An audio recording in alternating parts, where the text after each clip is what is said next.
சென்னை கோயம்பேட்டில் உள்ள பாடிக்குப்பம் கூவம் பகுதியில் தூர்வாரும் பணிகளை தொடங்கி வைத்து நீர்வளத்துறை அமைச்சர் புசியன் ஆனந்த் கள ஆய்வு செய்து வருகிறார்.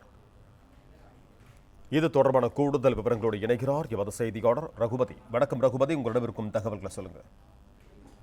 வணக்கம். சென்னை கோயம்பேட்டில் உள்ள பாடிக்குப்பம் கூவம் பகுதியில் உள்ள நீர்நிலைகளை தூர்வாரி பராமரிக்கும் பணிகளை ஊரக வளர்ச்சி மற்றும் நீர்வளத்துறை அமைச்சர் என் ஆனந்த் தற்பொழுது கொடியசைத்து கள ஆய்வுகளை கூவம் ஆற்றில் இறங்கியவாறு ஆய்வு செய்து வருகிறார்.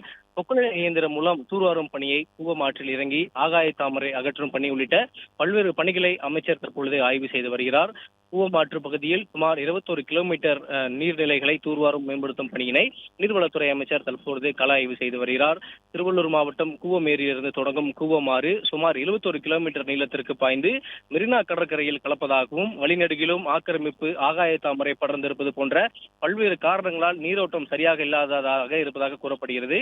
அதனை சீர் செய்யும் வகையில் திருவள்ளூர் மாவட்டம் திருவேற்காட்டில் இருந்து கோயம்பேடு, அமிந்தக்கரை, சூளைமேடு, சேத்துப்பட்டு, எழும்பூர் மற்றும் சிந்தாதிரிப்பேட்டை ஆகிய பகுதிகளில் வழியாக செல்லக்கூடிய 21 கிலோமீட்டர் நீளத்திற்கு தொண்டு நிறுவனம் சார்பில் இணைந்து தமிழக அரசும் இந்த நீர்நிலைத்துறை பணிகளை தற்பொழுது செய்து வருகிறது. சுமார் 400 கோடி ரூபாய் மதிப்பீட்டில் வடிவமைக்கப்பட்டுள்ள இந்த திட்ட மதிப்பு இன்று தொடங்கி சில மாதங்களில் நிறைவடையும் என்றும் அரசு அதிகாரிகள் தரப்பில் தெரிவிக்கப்படுகிறது.